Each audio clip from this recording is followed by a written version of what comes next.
Now, Michelle, earthquakes have been a rare occurrence in these parts of the world. Now, following this earthquake, should South Africans prepare to experience more of these? I wouldn't say it's rare. I think, like the lady just mentioned on the feed through, it's something that we have been used to, especially in that region and in the mining regions.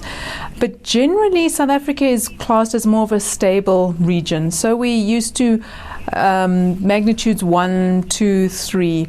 So anything above 4 and 5 is quite a large event and does cause a lot of damage. So even though we're in a stable continental region, it's still fairly, if I can say, normal to expect big events less regularly than your smaller events. Michelle, can you take us through what could have triggered today's earthquake? That's a very difficult question.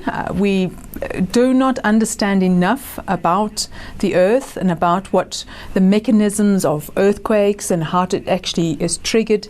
It did occur in the mining environment. However, it's very difficult to prove whether it was a natural event or if the mines actually caused it, because we do not have enough history of the seismicity in that area to prove either way. Now, Michelle, just finally, how often can we expect earth tremors in the country, if any? In the mining regions, one tends to have fairly regular events. For instance, in Carltonville, you get a few every day. Many of them aren't even felt by people. But for naturally, we tend to have events very seldom during the year.